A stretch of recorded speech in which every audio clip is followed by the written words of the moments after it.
Okay, this is differential equations part 3.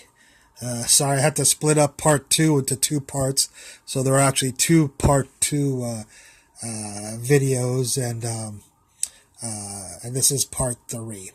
In part 2, we did some of the more esoteric equations. We're going to go back to doing some of the more conventional differential equations. The first of which is something called a second-order non-homogeneous differential equation. This is a second-order non-homogeneous differential equation. It's second order, of course, because there's two derivatives. It's not homogeneous because it's got a function of x over here. A homogeneous has a 0. We solved the ones with zeros, but now we're going to get a little bit more complex and have functions over here. Now, there are two methods to solve these types of differential equations. One is called a method of undetermined coefficients, and another method is called the variation of parameters. I'm not going to teach the method of undetermined coefficients because it's quite it would take up hours and hours of lecture to go through all the permutations that can happen. So what I'd rather do is teach you something called the variation of parameters, which is a method which you can solve. It solves everything as long as you're very good at integrating. And it's easier to give a lecture on. It's just how brutal are the integrals to do. So we're going to learn this because it's quicker to do, and it solves the other it solves all just about all second order non-homogeneous differential equations, whereas the method of undetermined coefficients does not solve all non-homogeneous. So without further ado, let's do the variation of parameters method of solving second-order non-homogeneous differential equations. The first thing we're going to do here is what we did in lecture number 1, which is change this to r squared, and this is a 1 here. And we're just going to solve what's called the homogeneous differential equation right here. And the solution to that, of course, is r equals plus or minus 1i. Once we have that, we have a generic formula we plug in that we learned in lecture number 1. Put the real part 0 into the e function and put the imaginary part 1 into the cosine and sine. We've done that if you've watched some of my earlier videos. We've done that many times already. The next thing we do is e to the 0, of course, is 1, so this'll go away right here to 1. So we basically have two functions here. We have a cosine function and a sine function. We're going to split that up without the constants and say cosine and sine. And we're going to evaluate something called the Wronskian of these two functions. The Wronskian is put the function here, put the other function here. It doesn't matter which one you put, but it does matter once you put them there, the derivative of that function has to be here. You can't put the function here and put the derivative of this over there. You can't do that. So we don't care where you put the functions on the top, but you must take the derivatives down. So put the functions on the top and then take their respective derivatives and put them on the bottom. So here, I'll put the functions on the top. There's cosine. I use the abbreviation of C and S because I don't want to write it out. And here's sine. I put sine. Notice I took the derivative down. Don't take the derivative diagonally. The derivative of cosine is negative sine, and the derivative of sine is cosine. So we have the Wronskian. The Wronskian is a determinant. We learned that in linear algebra. Determinant, the way to evaluate it is you take this times this. Cosine times cosine is cosine squared. You always have a minus here. You always have a minus. And then you do the other diagonal, this times this. Sine times negative sine is negative sine squared. So we have this diagonal always minus this diagonal. So cosine squared minus a negative sine squared. And from trigonometry, of course, that simplifies to 1. So we just discovered that the Wronskian for this differential equation is equal to 1. We'll see why that's important in just a second. Okay. Not only am I not going to teach you the method of undetermined coefficients, I'm really not going to teach you the variation of parameters either in the normal sense, because that's kind of complex too. Instead, we're going to use a formula which simplifies the variation of parameters quite a bit. And here is the formula for variation of parameters. To derive that would take probably an hour to explain it, and it probably wouldn't be you may not even only a few of you would love the explanation of the derivation of this equation. So I've tried to make this as simple and concise as possible, but something that will solve anything. This will solve anything. Anyways, what we're going to do is use this formula to solve for something called the particular solution involving this function right here. This is our formula, and we're going to go through it by actually just doing it. So let's just try to do this formula, and we'll try to use this formula on our work here and see, it's just like physics. Do you know the person or do you not know the person? Let's go through and see. Y particular is y particular equals negative. Do you know who y1 is? Yeah, I told you y1 was this function right here. So we put y1 is the cosine of x. We have the integral of, do you know who y2 is? Yeah, y2 was the other function over here. Do you know who f is? F will turn out to be this function right here. So you'll get plugged into there and into there. So do I know who Mr. F is? Yeah, he's that person, provided that this is a 1 here. You have to have a 1 coefficient on the highest derivative over there. Then this will be Mr. F right here. So do you know who Mr. F is? Yeah, he's 3 cosine 2x. Okay, 3 cosine 2x. I know who Mr. F is. Do you know who the Wronskian is? Yeah, I did a bunch of work and found out that the Wronskian was equal to 1. So I put a 1 for the Wronskian right there. Plus, do you know who y2 is? Well, yeah, he was right here. Y2 is right there. It's the sine of x. That's who y2 is. Do you know who y1 is? Yes, I already figured out y1. He was the cosine of x. There's the cosine of x is y1. Do you know who f is? Yes, f is this guy. I put him there. Do you know who the Wronskian is? Yep, I know who the Wronskian is. He's 1. I figured him out over there. Okay, well, you're done plugging into the formula.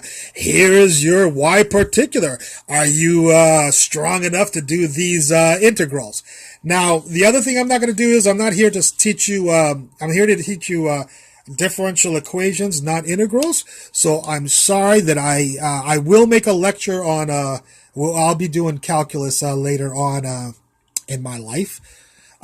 So I will discuss integrals then, and you can go look up my methods of integration and whatever to solve integrals or other people's. I don't want to force you to have to watch my videos, but those videos have not been done yet for me, so you'll have to find somebody else who has posted videos on integrating trigonometric functions.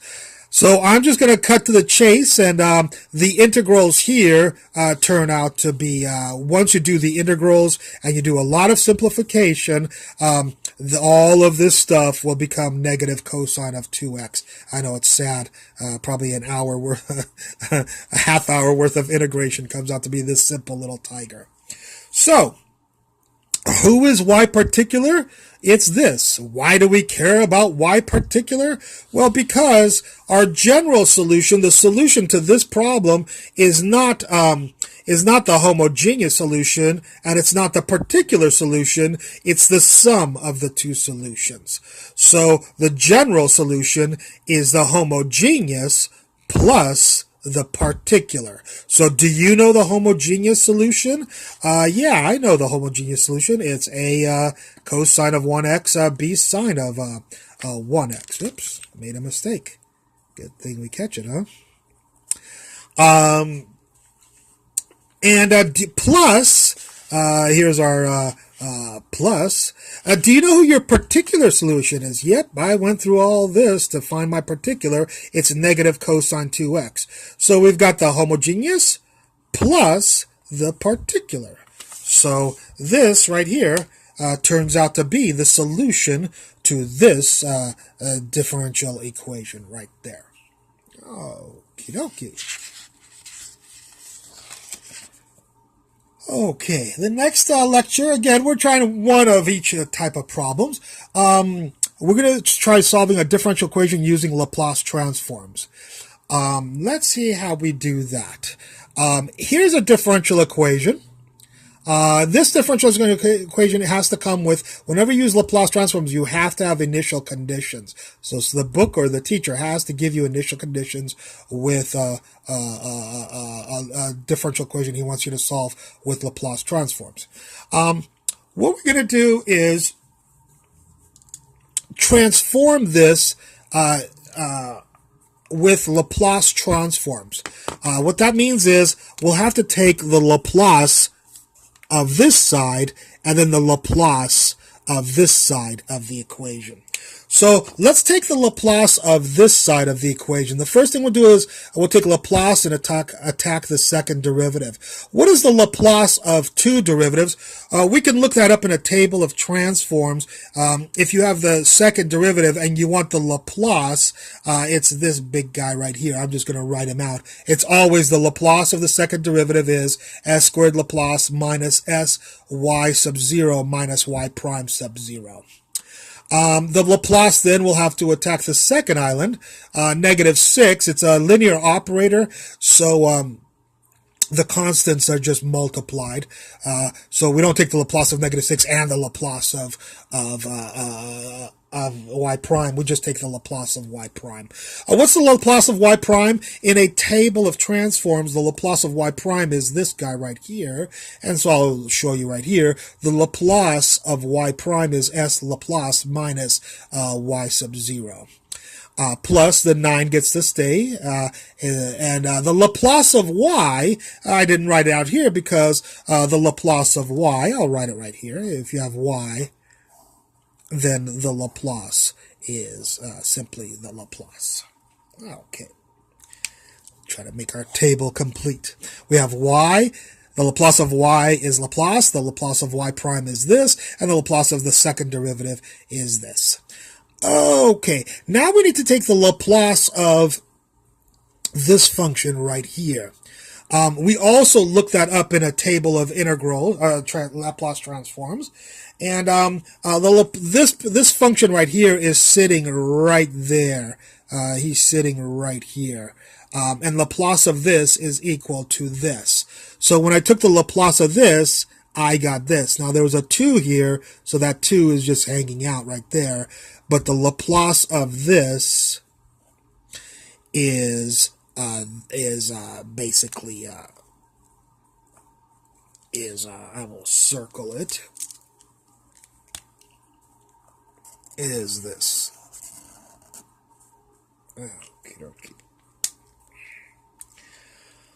Okay, there's the 2, and then the Laplace of this is this. I could take you through how we figure out the Laplace if you like.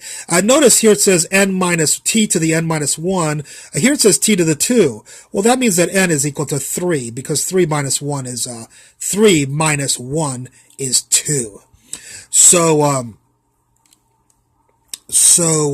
n is equal to 3. We keep that in mind.